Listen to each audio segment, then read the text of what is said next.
তারা হোমিও দোকান নিয়ে আসে, হোমিও ওষুধ বাচ্চাদের দেয়, অনেক লোকের দেয়, এটা বলে হোমিওপ্যাথি। এখন আপনাদের মাঝে দিব হবো আয়ুর্বেদিক। আয়ুর্বেদিক সম্বন্ধে না বুঝলে তো ওষুধ দেওয়া যাবে না। আমি তো হোমিওপ্যাথি খাইতাছি। কুরগামের আহে কুরগামাইরা হে মানে মনে করেন যে বলবে না দুই নবে ব্যথা পাইলে দুই নবে হাত বলবে যেমন টনটনা হয় এরকম ব্যথা হয়ে যাবে। ওইরকম আঙ্গুলগুলি টনটনা হয়ে যায়। এখন কথা শুনে আমি এটা কার্ড দিমু, আপনি এই কার্ডটা খাওয়ার পরে আমি ভরিও দিমু, আমি খাওয়ার পরে যে উপকার পান তাহলে এই কার্ড নিয়ে জামালপুর যে কলেজের সামনে যাবেন, যে জামালপুর জিয়া রহমান কলেজ, চিনবে না এমন কোনো লোক না, এই এলাকায় পোলাপান লেখাপড়া করছে, পুলিশের অফিসার ডিবির অফিসের সঙ্গে, ডিবির অফিসের সঙ্গে। জানে না তো একটু তাহলে আমি কাছের কথা বলতে একটু পিছনে আমি বলতেছি। এখন আপনাদের মাঝে আয়ুর্বেদিক সম্পর্কে একটু আলোচনা করা হবে, দয়া করে মনে রাখলে উপকার হবে আপনাদের। আয়ুর্বেদিক কাকে বলা হয় বুঝাবো আপনাদের।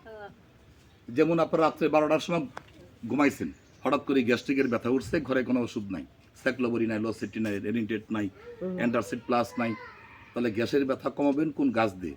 শোনার কি দরকার আছে না?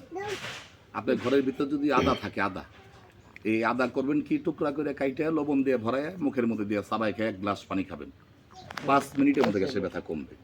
লাভ হইলো নাকি লস হইলো? লাভ। এখন আদাও নাই, আদাও ঘরের মধ্যে নাই, সময় তো আদা থাকে না।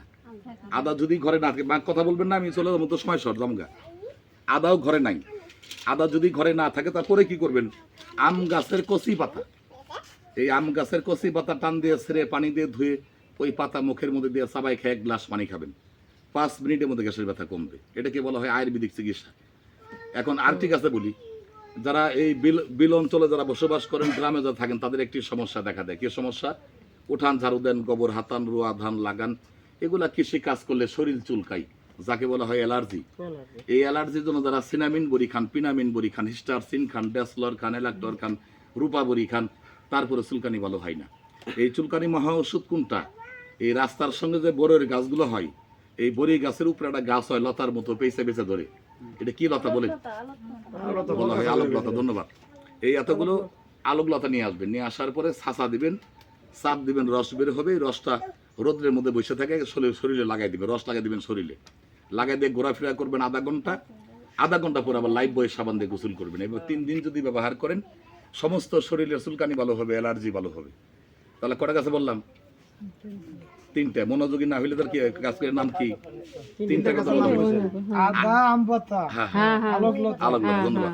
আর ঠিক আছে বলি, আদরের শিশু বাচ্চা বড়দের হঠাৎ করে দাঁতের ব্যথা উঠছে, ঘরে কোনো আপনার ব্যথার বড়ি ঘরে নাই, তাহলে এই ব্যথা কমাবেন কোন গাছ দিয়ে? দাঁতের ব্যথা কমাবেন কোন গাছ দিয়ে? শোনার কি দরকার আছে না?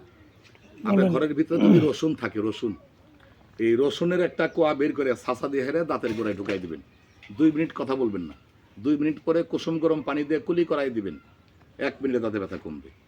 তাহলে কটা গাছে বলা হইল?